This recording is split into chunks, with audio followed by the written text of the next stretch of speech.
Hello guys, this is icemultimedia and I'm your host Tusar. Today we're gonna talk about flat color profile. So why you need to shoot on flat color profile. So let's get started.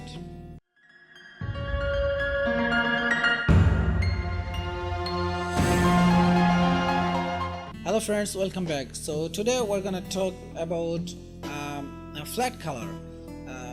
Probably you have seen a lot of people, they shoot with standard color or a vivid color or some other colors. The standard color profile came with your camera, your DSLR camera or your mobile camera or whatever the camera.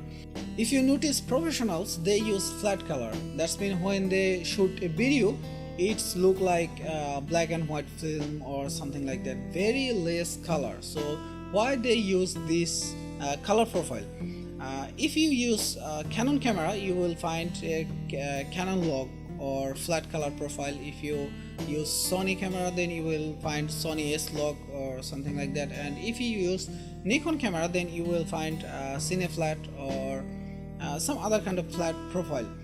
Why you should use flat color? Honestly, all the time I shoot with flat color because when you shoot with flat color, you will get very high dynamic range. That means your shadow would not be solid black and your bright part would not be solid white, so you would not lose any details. So what it does is it's increase dynamic range, not technically, but their settings increase dynamic range, so you will get a lot of details. And another thing is, if you shoot with flat color profile, then you can color grade all the time when you want, but once your footage with color, you cannot remove them.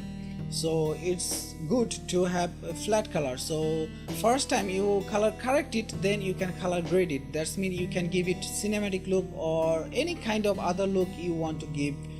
So you can give it that kind of look. So that's why you always have to shoot in flat color. And another thing, if you shoot in flat color, you have to remember that you have to learn how to color grade or how to color correct. So if you know how to color grade, then definitely you have to shoot with flat color profile. I recommend that because all the time I shoot with flat color. Even in this tutorial I'm making with flat color, and later in post-production I will make it look more better and more colorful. So that was the short advice from me. If you like this video, please hit thumbs up. If you think it might help other, please share this video and always subscribe my channel. You will get new videos. So in the meantime, take care of yourself. Bye bye.